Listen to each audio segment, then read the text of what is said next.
This will be a quick overview of how I take pictures of my ancient coins with my smartphone.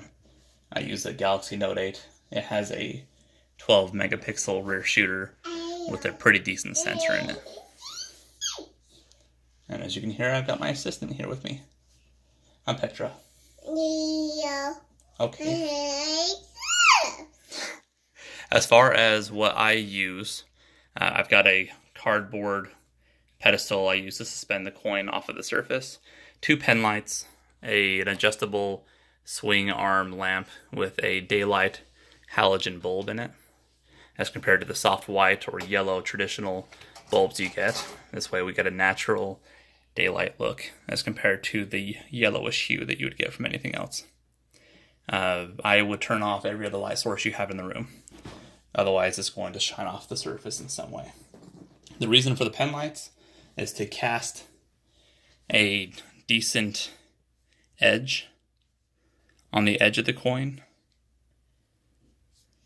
So that way the software has a defined edge to crop the background.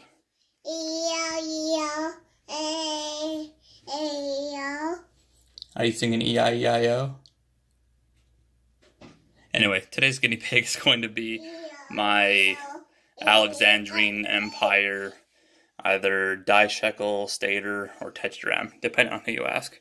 This one was minted just after Mazaeus by one of, I think, 4 or 5 satraps, all the way up to Seleucus. But there's no definitive way yet of telling who minted it. Just sometime after 326 BC, I think up to about 311 to 310 BC. Anyway, this is essentially the look that you're going to get. I'll post the product or the final image. Probably going to take a picture of the edge too. It's a really chunky coin. And I think 16.8 grams and only 21.5 millimeters. It's probably my thickest tetradrachm. Anyways, as far as steadying the shot, I will either put my phone up on a box and kind of manipulate it, or if I'm going to freeform it or freehand it, I will rest my wrist on the desk and essentially like sniping. I'm exhaling as I'm taking the photo just to lessen the noise. It's not going to be perfect as compared to having it on a tripod or an inverted pedestal, but this is the best I'm going to get right now as far as holding it in hand. So that is essentially it. I'll post the end image in the thread as well.